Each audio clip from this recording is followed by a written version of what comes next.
పిట్టలు ఉంటే వాన వచ్చినా గాలి వచ్చినా ఎండ వచ్చినా చెట్టు కిందే బతుకుతా ఉన్నాయి. అంటే అదొకటి పిచ్చుకున్నా. అప్పుడు ఒక పిచ్చుకి అదొక ఆలోచన వచ్చింది.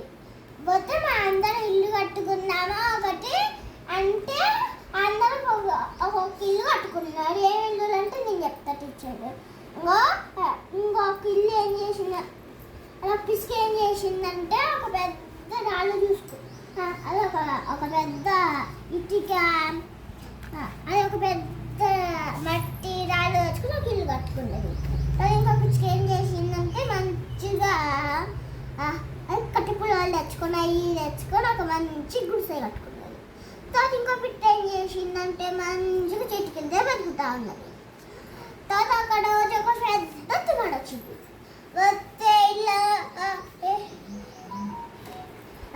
అది ఇంకో పిట్ట ఏం చేసిందని చలికి వణుకుతా ఉన్నది.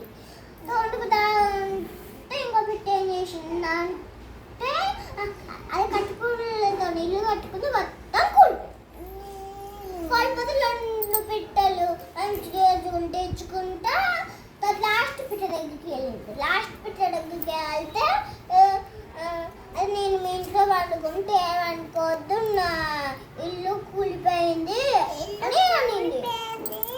అంటే అప్పుడు నేను కూడా నా చెట్టు కింద వండుకుంటే గజగజవునికి పోతాను, నేను మీ ఇంట్లో వండుకోనా అంటే సరే మా అందరం ఫ్రెండ్స్గా మంచిగా నా ఇంట్లో ఫ్యాన్ ఉన్నది, మంచిగా బెడ్ ఉన్నది, మంచిగా దుప్పటి ఉన్నది, మంచిగా పండుకున్నాం అని అన్ని మంచి తీసుకుపోయింది. మంచిగా అందరు పండుకున్నారు.